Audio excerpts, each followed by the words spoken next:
మీ పెద్ద కొడుకు గురించి చెప్తున్నారు కానీ మీ పెద్ద కోడలు గురించి చెప్పడం లేదు అని ఆ పిల్లవాళ్ళు అడిగేసరికి అక్షయ్ అయితే అలా చూస్తూ ఉంటాడు. అలా చూసి ఏం మాట్లాడాలో తెలియక చూసేసరికి అదే టైంలో అవని అక్కడికి రావడం చూసి ఒకసారిగా షాక్ అయిపోతూ ఉంటాడు అక్షయ్. ఏంటి అవని ఈ టైంలో ఇక్కడికి వచ్చింది అని అయితే చూసి షాక్ అయిపోతూ ఉంటాడు. అలా షాక్ అవ్వగానే ఇక శ్రీయ అందరూ అయితే షాక్ అవుతూ ఉంటారు. అవని ఇంటికి రావడం చూసి ఇదేంటి ఇక్కడికి వచ్చింది అనేది అనుకుంటూ ఉంటారు. ఇక ప్రణతి అయితే అవనికి ఫోన్ చేసి, వదిన నువ్వు ఇక్కడికి ఎలా అయినా రావాలి, నేను ఇక్కడ ఎవరికి ఆ విషయం చెప్పలేను, నీకు మాత్రమే చెప్తాను, నీకు మాత్రమే చెప్పుకోగలను అని చెప్పేసి అయితే అంటూ ఉంటుంది. ఆ మాటలకి పల్లవి అవని అయితే డైరెక్ట్గా ప్రణతి రూమ్కి వెళ్ళిపోతూ ఉంటుంది. చాలా సీరియస్గా చూస్తూ ఉంటుంది పల్లవి వైపు.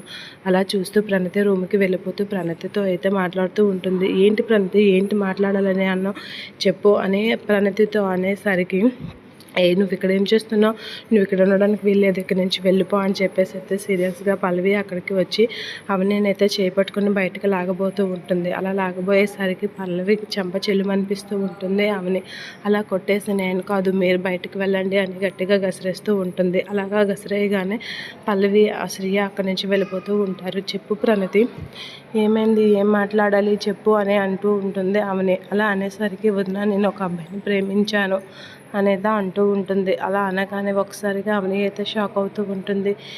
ఏంటి, ఎవరిని ప్రేమించావు అని అనేసరికి ఇంకా ఈ విషయం ఎవరికి ఎలా చెప్పాలో అర్థం కావడం లేదు, ఈ పెళ్లి చూపులు ఎలా తప్పించాలో అర్థం కావడం లేదు, అందుకే నిన్ను పిలిచాను వదిన అని అనేసరికి అమ్మాయి అయితే ఒకసారిగా షాక్ అవుతూ ఉంటుంది.